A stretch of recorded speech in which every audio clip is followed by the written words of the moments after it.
Thank you.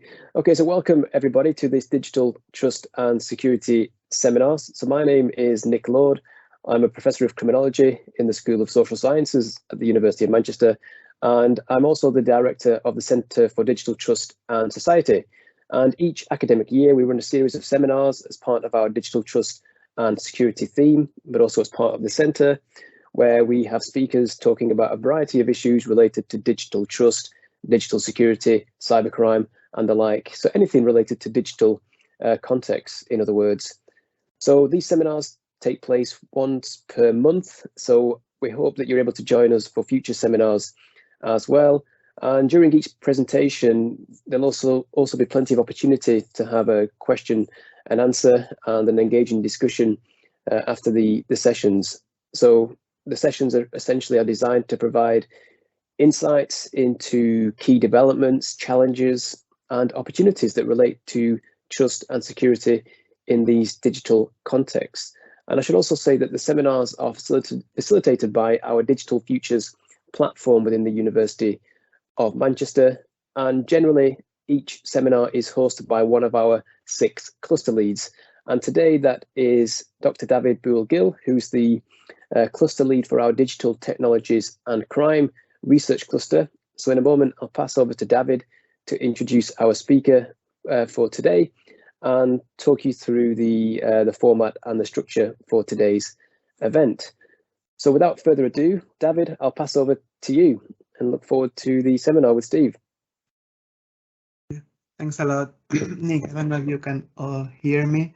I'm just going to say very quickly a few words about Steve, why we have invited him to this seminar, and then, as Nick was saying, just tell you a little bit about the structure of this seminar, how much time we will have for the presentation, and then for Q&A at the end.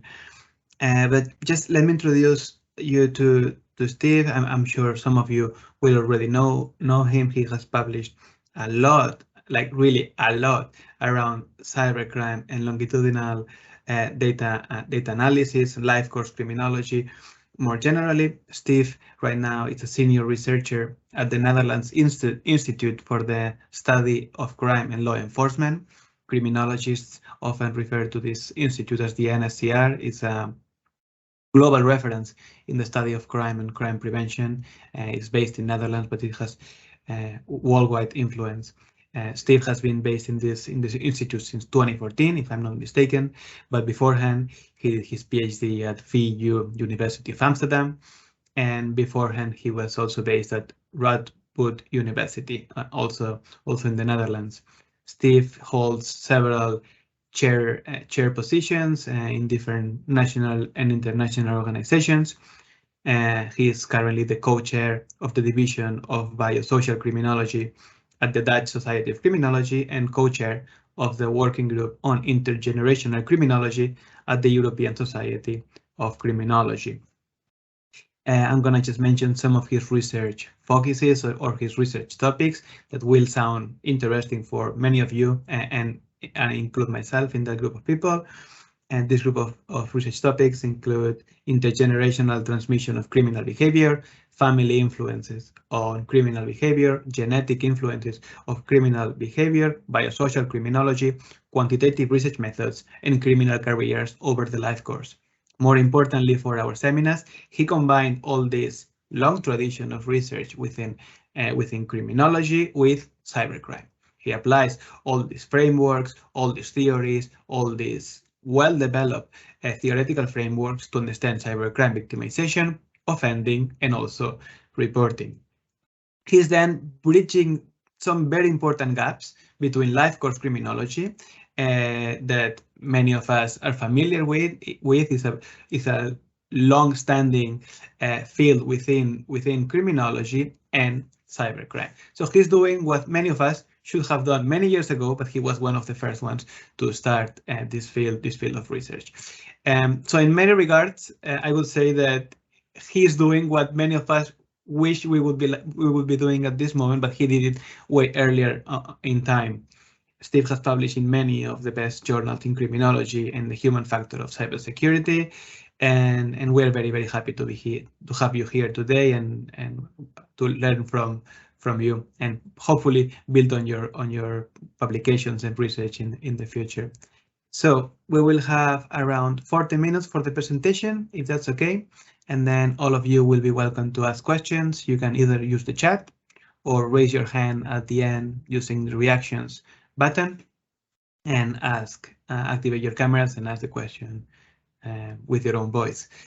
So without further ado, I'm just gonna shut up and let Steve get started with his talk. Thank you. Well, thank you for your introduction, David, and thank you all for inviting me and being here.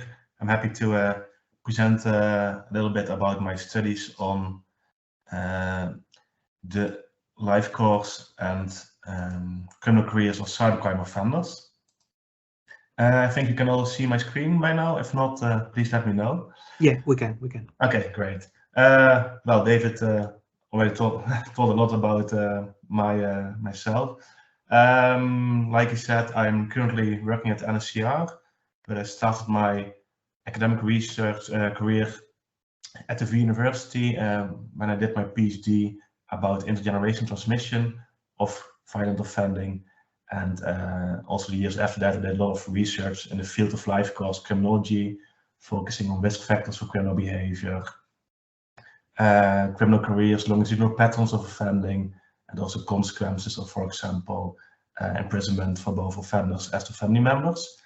And I especially also like to apply theories, methods, and concepts within life course criminology on specific offending groups or new offending groups, including terrorist suspects, human traffickers, but also cybercrime offenders. And that's what I'm going to talk about today. So my research really starts from a life course criminological point of view.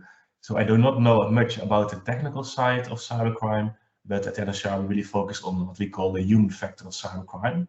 So within life course criminology, what we basically do is we look at the life course of people and how antisocial criminal behavior develops over the life course.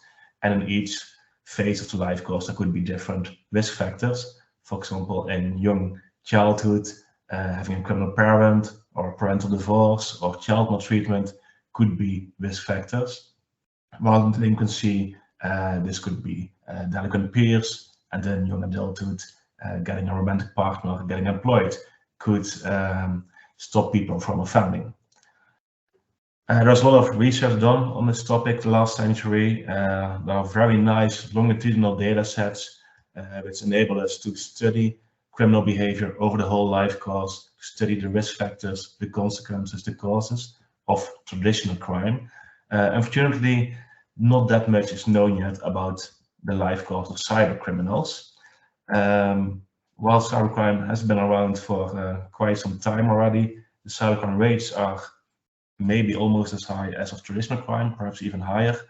But well, I guess cybercrime research is still lacking a bit, which probably is because developments in technology and cybercrime go very fast, but science is still a bit slow of a process. But still, yeah, it's an interesting topic to try to study the life course and also the criminal careers of cybercrime offenders. And I guess the main overarching question of my research on cybercrime is basically, is cybercrime, is it really a new type of crime, or is it just old wine in new bottles? Or in other words, is there a difference between traditional criminals and cyber criminals in our risk factors, in our backgrounds, or are they simply the same people, are they just the same offenders who simply moved to an online modus operandi? So that's... Steve, sorry to interrupt. Are you moving from your first slide? Because at the moment we can only see your first slide. Oh, yeah, I'm moving. Wait, I stop sharing now. Sorry, I'm not used to using. I'll just share my entire screen, then it should work, right?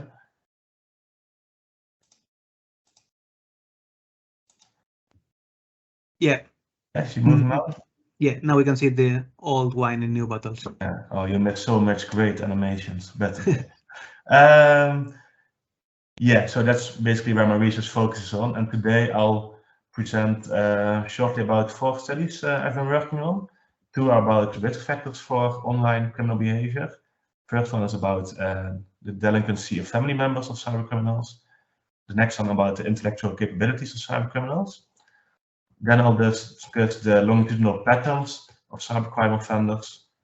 And I end with the consequences of cybercrime offending for labor market opportunities. And I'll start with the first study, which I did together with my colleague at the NSR, Asher Moneva. This is still a little bit work in progress, it's still under review, but it's a paper about the criminal behavior among family members of Dutch hackers. And as I talked about earlier, my research started with a PhD on the intergenerational transmission of violent offending. And this is one of the pictures out of my dissertation. And what we see here is to what extent crime concentrates within families. You see the black line, the diagonal line, that shows that the situation if all families committed the same amount of crime. Then 20% of the families would commit 20% of the crimes, etc. The real situation is very different, because we see that 10% of the families is responsible for more than 60% of all offences, while 20% is responsible for 80% of all offences. So there is a strong concentration of criminal behavior within families. At the same time, we know there is intergenerational transmission of criminal behavior. This is a meta-analysis of Cybercrime 5 years ago, which shows that if you have a criminal parent as a child, you have 2.4 times higher odds to become convicted yourself. However, all these studies, these prior studies, only focused on traditional types of crimes. None of them included cybercrime behavior. So we thought, well, we should see whether we could replicate these results for cybercrime offenders as well. So also other characteristics of the family members of cybercriminals are largely unknown. So I think this is one of the first studies that doesn't look at the individual level, but also takes into account the family members of cybercriminals and how that might be related to their criminal behavior. So basically the research question is, well, we do know that having a criminal father is a risk factor for becoming a traditional offender, but is it also true for becoming a cybercriminal? I have to say on forehand, we do not look at intergenerational transmission of cybercrime, because in the data we have, there's no situation in which both the parents as the child are both cybercriminals. I'll talk a little bit about it later. So we only look at whether cybercriminals are equally likely to have criminal family members than traditional offenders. And there are certain mechanisms behind the intergenerational transmission of crime that could also explain why cybercriminals might be more likely to have criminal family members. One of those mechanisms is our social learning mechanisms. It is believed that human behavior, or behavior of children, that they learn that from the parents when they observe and imitate them. This could be learning techniques to commit crimes. For example, if your father is a burglar and he shows you how to break into a property, then you really learn the techniques. But it could also be learning the motivations or attitudes or rationalizations to commit crimes. And I think there are certain intergenerational differences in the knowledge of IT and computer use. So I think it's less likely that a parent learns a child how to hack or how to commit cybercrimes, but could be very well the case that children learn attitudes or rationalizations or motivations to commit crime from their parents and use them when they commit cybercrimes. Next to that, genetic factors can play a role when it comes to family offending. We know from twin and adoption studies that the variance in antisocial behavior can be explained for 40 to 60% by genetic factors. Less is known about which genetic factors are related to cybercrime behavior or online behavior at all. But when the same genetic factors are related to traditional criminal behavior as to cybercrime behavior, this could explain why offenders are more likely to have a child who also commits cybercrime. First, we have something we call in literature the cycle of deprivation, which basically says that risk factors for criminal behavior like having a teenage parent, living in poor neighborhoods, unemployment, low educational levels, that these risk factors are transmitted from one generation to the next, and then also criminal behavior appears in all these generations. And again, when the same risk factors are related to traditional crime as to cybercrime, then you're more likely, then cyber criminals are more likely to have criminal family members.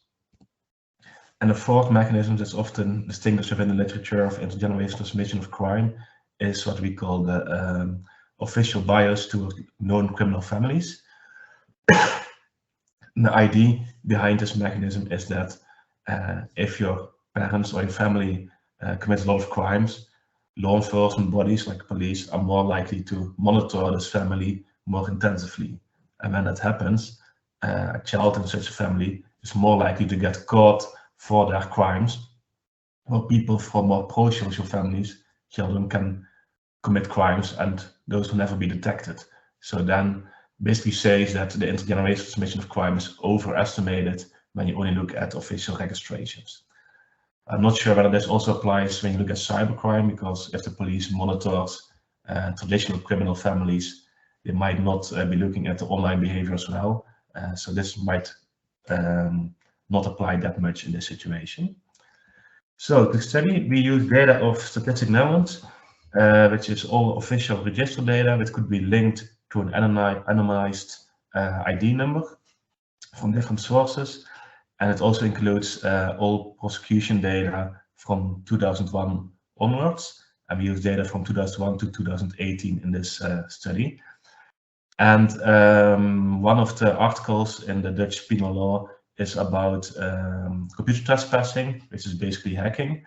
However, only almost 1,000 people were prosecuted for computer trespassing in this time period. So we only included those 979 hackers in our data set. Those were matched to 979 traditional criminals and 979 non-criminals based on their gender, country of birth and year of birth. And well, most of the offenders, cybercrime offenders, were males. Most of them were born in the Netherlands, and on average they were born in 1983. Then we compared between these three groups the criminal behavior of their father, their mother, and their siblings in this time period of 2001 to 2018. As you can see here, on the left we see the traditional offenders, in the middle the cybercrime offenders, on the right the non-offenders. No, sorry, I'm mistaken. On the blue are the traditional offenders, in the orange bars are the cybercrime offenders, and the gray bars are the non-offenders. And we see that both for paternal offending, maternal offending, and sibling offending is much less common among the non-offenders than among the other two groups, while the traditional offenders and the cybercrime offenders are quite similar to each other when it comes to family offending, although traditional offenders are score slightly higher. But this does show that also the cybercrime offenders are more likely to have criminal family members. However, when we looked a little bit closer to the data, we made a distinction between specialized cybercrime offenders and versatile cybercrime offenders. So the specialized cybercrime offenders are those who were only prosecuted for computer trespassing. They only committed hacking crimes, while the versatile cybercrime offenders were also prosecuted for traditional types of offending. And then we see a big difference between those two groups. And actually those specialized cybercrime offenders are quite similar to the non-offenders when it comes to family member offending, while those versatile types of cybercrime offenders are more comparable to the traditional offenders. So this shows the importance of making distinctions between those who only commit cybercrimes and those who also commit traditional crimes.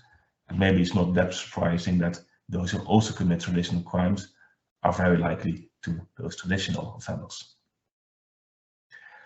However, when interpreting these results, it's of course important to know that it's only about those who get arrested and got prosecuted.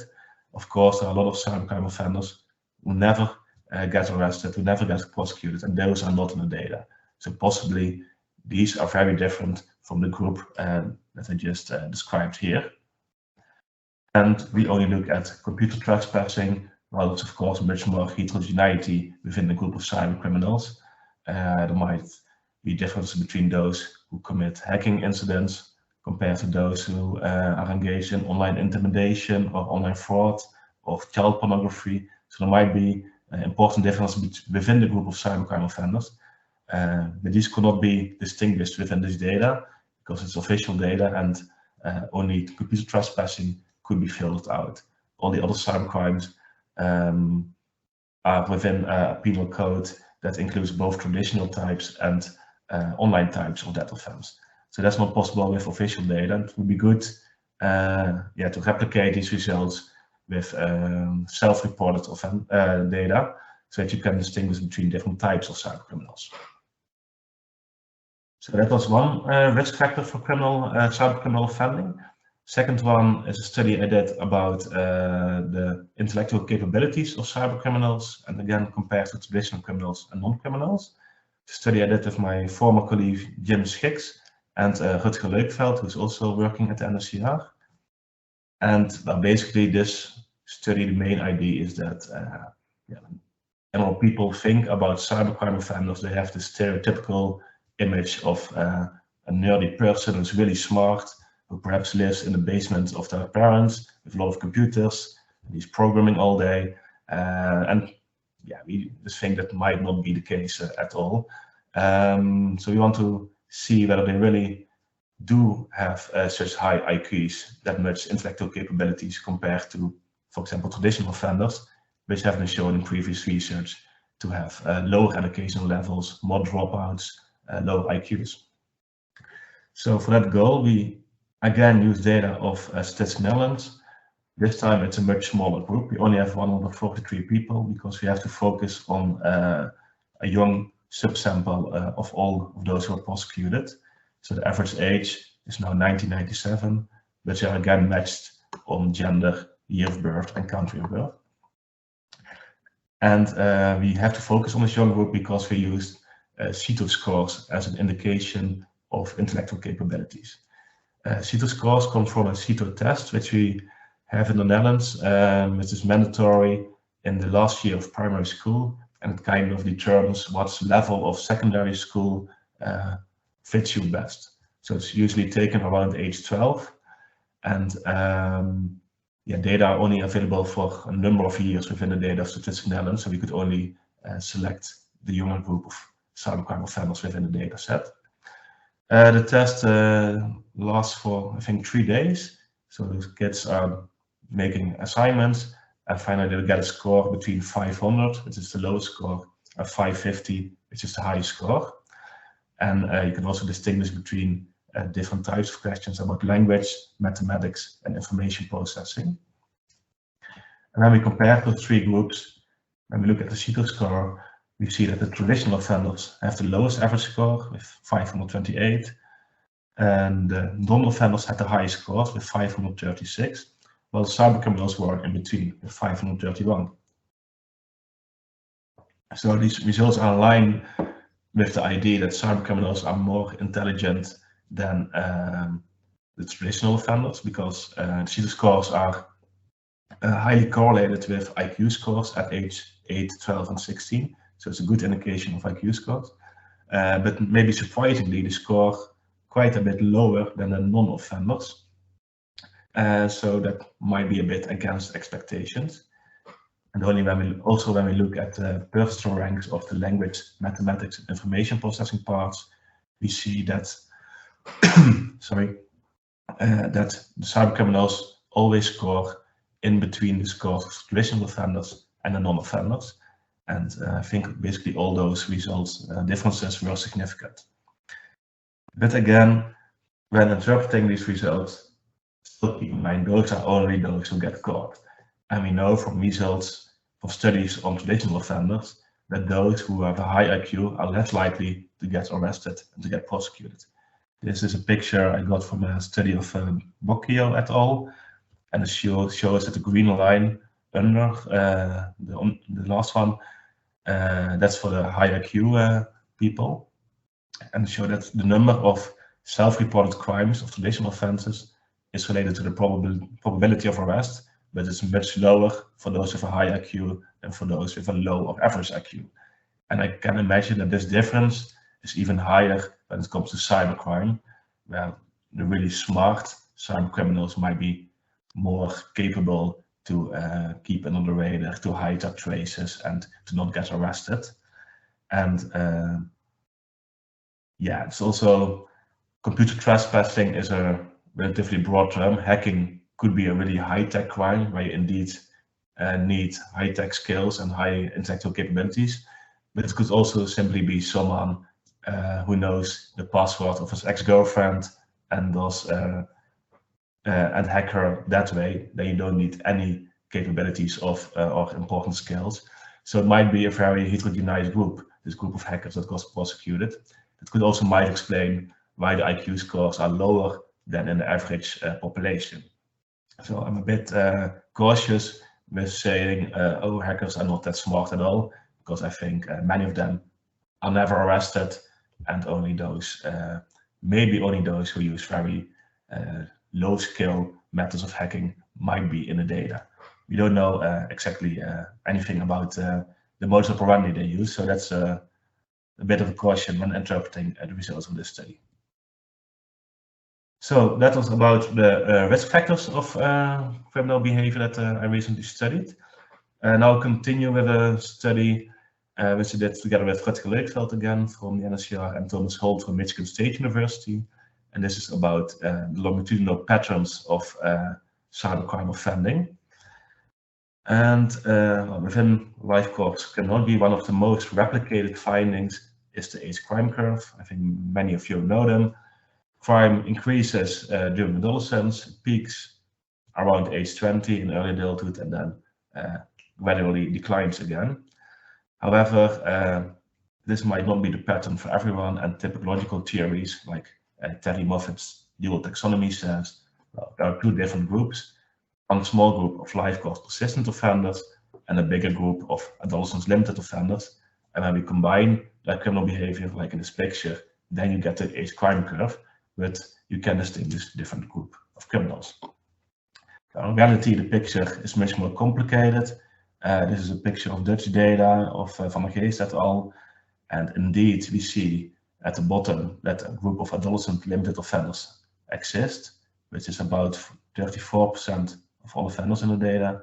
We also see on top a high frequent chronic group, which could be the life course persistent offenders.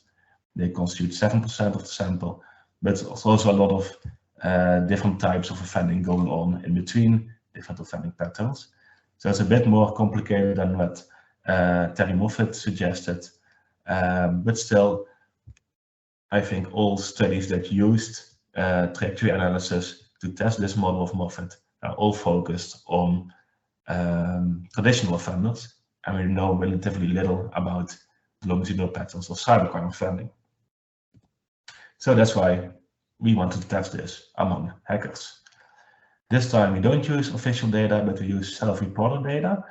And for that purpose, we use data from Zone H, which is a website where hackers who deface websites, in web defacement, you change the content of the website. So you hack into the content of the website and you put a picture, or you change the text, or put some video sound effects, so people see your message instead of the original site. And hackers quite often want to have the credits for this defacement, and then they can go to Zone H and report their own defacement, and it will be verified and then put in the archive, which looks like this. So this is a screenshot, and at this moment, for example, this hacker or hacking group who calls himself Moroccan Revolution did a lot of defacements. And you see a little bit of information. For example, the H over here means that the homepage was defaced.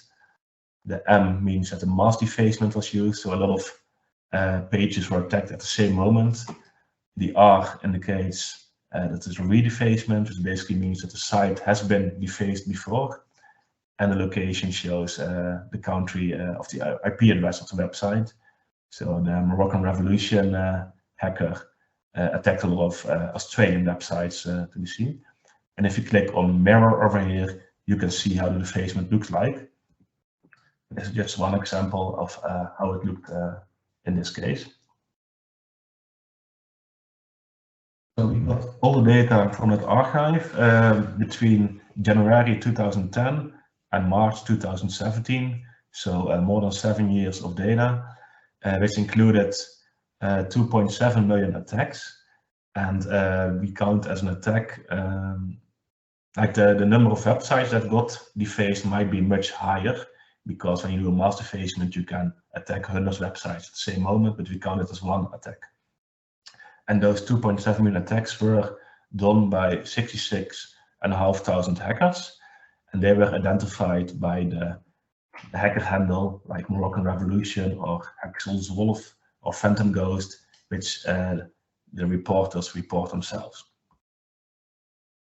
So when people use the same hacker handle all the time, we can track them over time. Then we did a trajectory analysis in which we distinguish different longitudinal patterns of web defacements.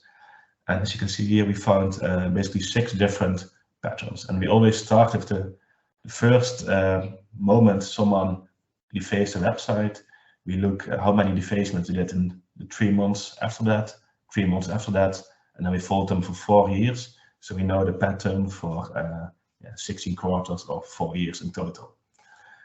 And basically about 70%, so the vast majority of defacers are in the low sporadic group, which you see over here, and they only deface websites, 1 or 2 websites to start with, and then after 3 months in the second quarter, they desisted, they stopped with web defacements.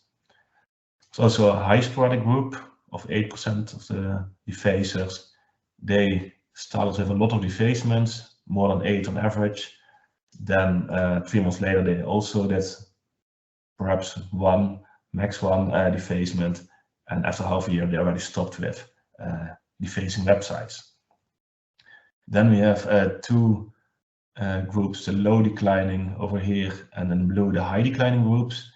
They were involved in web defacements for about 1.5 years. As you can see, their lines go on until the 6th quarter, and then they stopped with web defacements as well. So they have a little bit of a longer offending career, so it's called, and they differ just in the amount of web defacements they do in each period.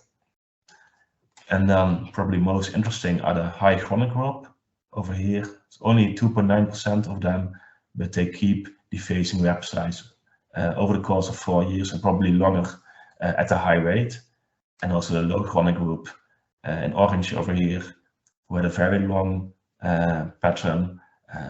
For more than 4 years they were active, but at a bit lower level than the high chronic group. Here we can see the average number of attacks of each of the groups, and indeed we see that this large group of low sporadic offenders, in which most people are, only did 1 or 2 attacks on average, 1.6 on average. Most of the attacks are committed by the low chronic and high chronic group, especially the high chronic group, with an average of almost 1,000 defacements in total.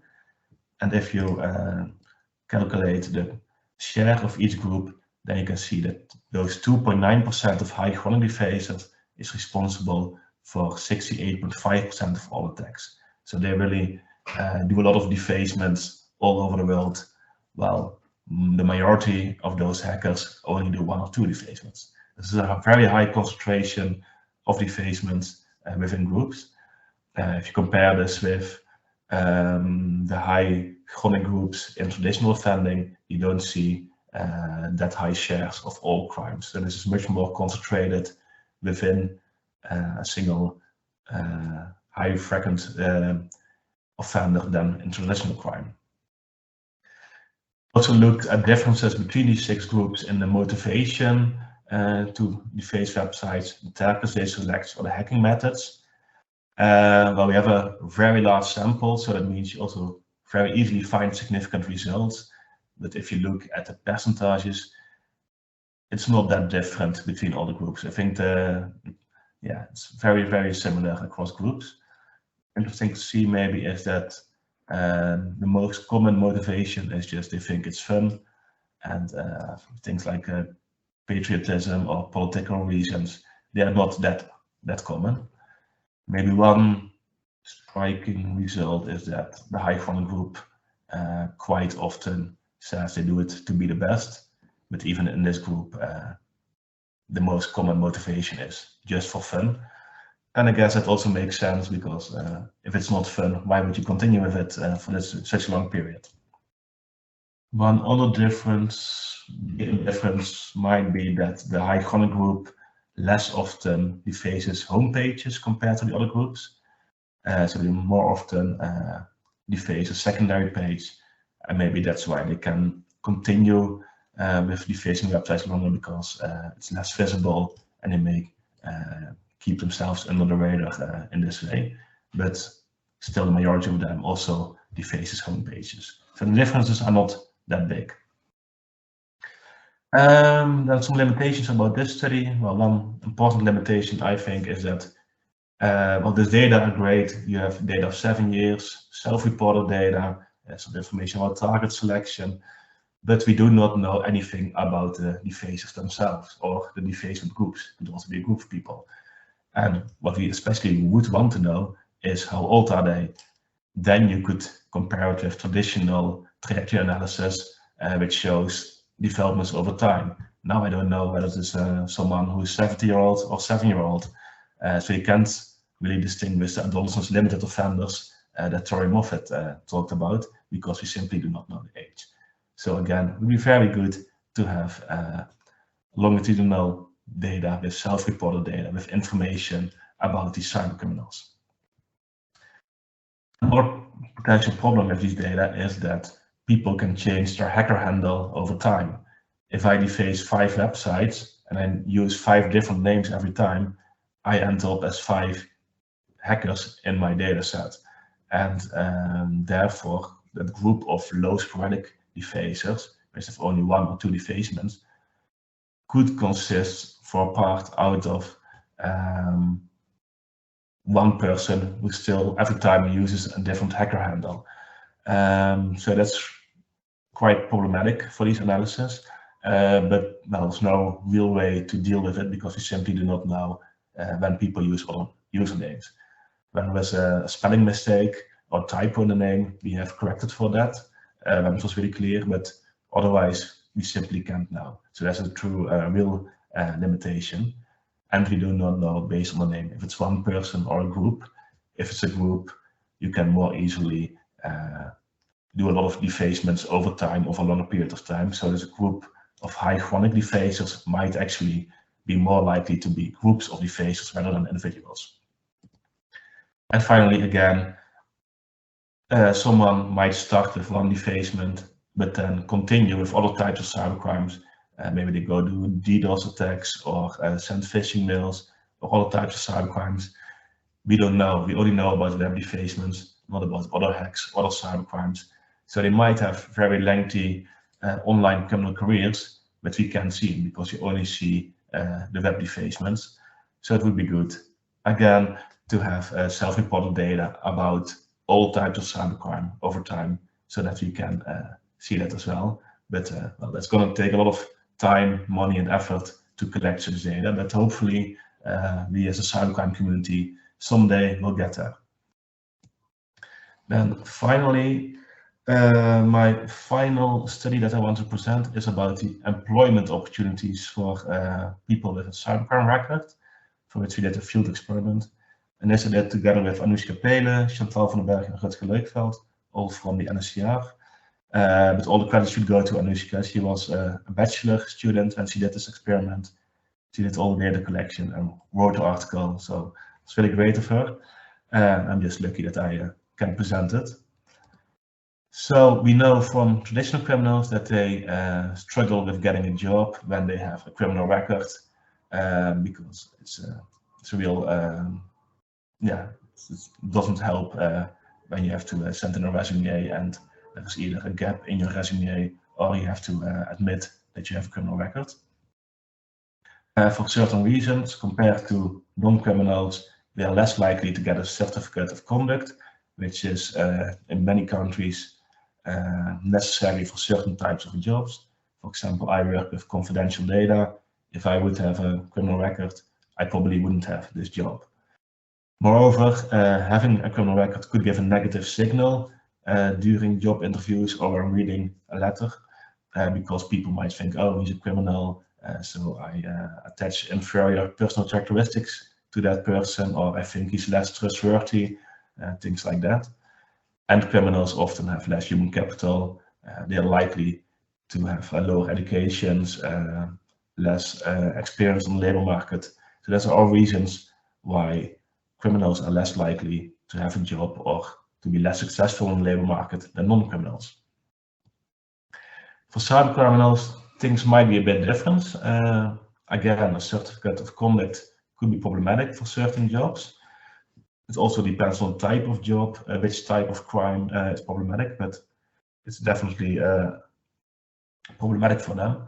But on the other hand, we were thinking it could also give a positive signal. If I'm looking for someone for my IT department, and I see, oh, he's been convicted for hacking, that might be an indication that this person has IT skills, that he's really interested in internet technology, in cybersecurity stuff. So that might be different compared to the signals that a traditional crime give. Also, the cybercriminals might have more human capital than the traditional criminals, because they might have higher educational levels, just so they have higher test scores, so it might be different as well. However, we did an experiment. 5 minutes, if that's okay. Yeah, that's okay. That's really great. Yeah. So we do an experiment in which we keep the human capital part constant. So we only look at the signals that having a cybercrime record versus traditional record gives. Moreover, in such experiments, it's also quite common to also distinguish between people with a minority background or a majority background. So we've added that to the experiment as well by including Dutch names and Turkish names in application letters. And well, that is necessary. It's also shown in this picture of a previous study of Chantal van den Berg, which shows that on the right here, you can see that Dutch sex offenders over here are more likely to get invited for job interviews than ethnic minority non-offenders. So there's still a lot of labor market discrimination going on. So to study this, we did a field experiment. We sent 300 applications of fake applicants to real-life job openings within the IT sector in the Netherlands last year. The resumes are all the same, the letters are all the same. The thing that different was that we mentioned in one of the letters that this person was sentenced to community service for hacking, but this has taught him not to cross the legal line again, and he wants to be straight about it because he don't want to lead it to problems later on. In another 100 letters, same text was used, except theft instead of hacking was used. So this is traditional criminal, while the previous one was the cyber criminal. And then we have 100 applicants who are the non-criminals, and they don't mention this at all in the letter. Another difference between the letters and resumes was that half of them use a typical Dutch name and half of them use a typical Turkish name. So 300 of those applications were sent, and then we simply waited for a response and counted the number of positive responses. And a positive response in this study was either being invited for a job interview or being asked for more information. And we look at the results, we see that the non-offenders got a positive response in 37% of the cases, but the cybercriminal almost in an equal amount of the cases, in 36% of the cases, was also invited for the job interview. So they were very similar, while the property criminal got much less positive responses. So this shows that cybercriminals do still have quite some opportunities at the labor market, at least in the IT sector, but for property criminals this is much less. Unfortunately, we also found some ethnic discrimination, again, even in the IT sector, because the Dutch applicants were much more likely to get invited than the Turkish applicants. Also here we see Turkey's non-criminal applicant on the right was less often invited than the Dutch property offender and the Dutch hacker.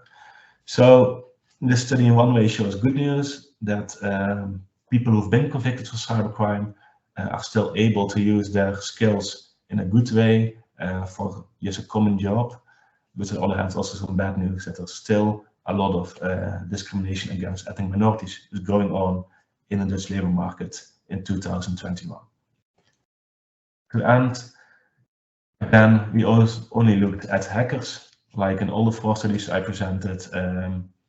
Might be interesting for future studies to look at different kinds of cyber criminals, which you would online intimidators, online fraudsters get the same opportunities as hackers, or maybe someone with child pornography. I think he got much less chance on the labor market. So it might really depend on the type of cybercrime. And it might also depend on the sector for which you apply. Now we only applied for jobs in the IT sector, but of course in sectors where IT skills are less important, the labor market opportunities of cybercriminals could be much lower. So it would also be interesting to replicate this with all kinds of sectors that differ. And finally, currently in the Netherlands, but also last year, employment rates were very high, unemployment was very low. So this means that employees perhaps didn't always have a lot of choice who to invite for job interviews or not, because there was simply not a lot of candidates. So it would be good to also replicate this in times where there's much more unemployment.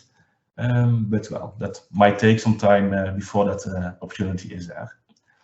So that was really quickly 4 of my recent studies. 3 of them are published last year. Here you can see the full references if you're interested. Other one I hope to publish soon. And then I think it's time to open the floor for questions. Thanks so much, Steve. Really thought-provoking. So I've been taking notes throughout the whole presentation. And now we have only a few minutes, under 10 minutes for Q&A. So if anyone is keen to ask questions, just feel free to switch on your camera and ask your questions. Toby is asking if the recording will be sent to participants. We will record it for sure and publish it in the website of Digital Futures. So yeah, I don't know if we will be sending it over email, but it will be available for everyone to be able to watch it. Yeah.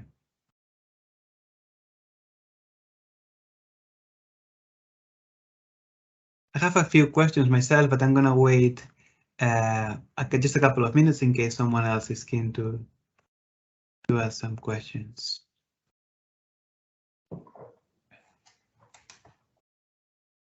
Well, I can get cracking with I can get started with my question, and then hopefully others will get also interested. So my question is related to data, right? Like I am also a researcher. I am also interested in doing novel research, but accessing data is very, very difficult, especially related to cybercrime, especially related to offenders, right? So what's the process like to access data from police records related to individuals, to families, to offenders, to non-offenders, and to match it, and also to match it with education records that you mentioned. So there are different data sources around that are, contain highly confidential information, highly private information. So how is it like in Netherlands to access this data and then process it and use it for research? Yeah, I think we are really lucky because we have Statistics Netherlands who collects all those data, and they have made it available for research. So it costs a lot of money, but it's not that time consuming for us because they have it from all types of sources and just give people a personalized number which you can match everything. So that's really helpful for us. I'm not sure if it's available, such kind of data in all countries. I think mainly in the Netherlands, Scandinavian countries, and maybe Germany, but not in a lot of different other countries. So yeah, that's really great. It's available in the Netherlands. On the other hand, for cybercrime research, it's also quite limited because I have to stick to those computer trespassers. Maybe child pornography could also be distinguishing these data, but it's not necessarily cybercrime. I think in 99% of the cases nowadays it is. But yeah, that's really helpful, but at the same time, also limited what it offers for cybercrime research. We have a question in the chat from Caroline. I don't know if you want to ask it yourself or you want me to read this for you. Hi everyone. I can ask the question. Sorry, I was typing it just as my mic was muted at the time. So it's more of a specific point on using the self-report data, because I think it's very familiar that there are so many limitations in what gets reported through the official statistics. But how do you deal with some of those challenges around, I guess, social desirability bias, or people being unwilling to talk about their behaviours when those may be illegal?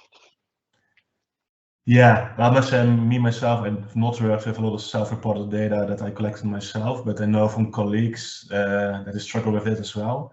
There's some projects going on with asking teenagers at school about the cybercrime behavior. That's even more difficult because you first have to get approval from their parents, from the teachers, and then you can ask the children. Yeah, if you guarantee confidentiality, I think people are willing to disclose at least some of the information, especially when it's just a list of items like, did you ever do this, did you ever do that, which you always also use for traditional types of offences. But then the problem is we don't yet I think we don't have standardized item scales yet for cybercrime offending, which would be really helpful to have. Some of my other colleagues do more qualitative research, and then yeah, it's just very time consuming to get the confidence of people to let them before they really trust you that you're trustworthy. So that's it really takes a lot of time. So yeah, it's really challenging, and I think it's possible by doing it in questionnaires, but you always have problems with people not admitting all the crimes. Yeah, that's quite similar to traditional offences, if you want to measure that. And there are methods to, I think lately I did one study with some students and I had some item box at the end asking people whether or not they were always honest, whether they never gossiped, like really small things to admit. And if they were very positive about themselves over there, then you know they're not really honest, because you never are always honest, you never gossip. That's one way to deal with it, that you only select those people who are also willing to admit like really minor antisocial forms of behavior. Thank you, Steve. I think we have time for one more question, and otherwise we can wrap it up for today. Don't know if someone else has a last minute question. Otherwise, I think we can leave it here for today. Thank you a lot, Steve, for agreeing to be here, sharing your research. It's been really, really interesting. I've been, taking lots of notes.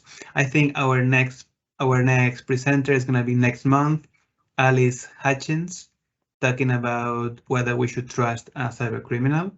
So slightly related topic, but with a different focus from a different disciplinary background. So I'm sure it's going to be very, very interesting. You can find all information about the next presentation and also the coming ones that are not yet published in the Digital Futures website.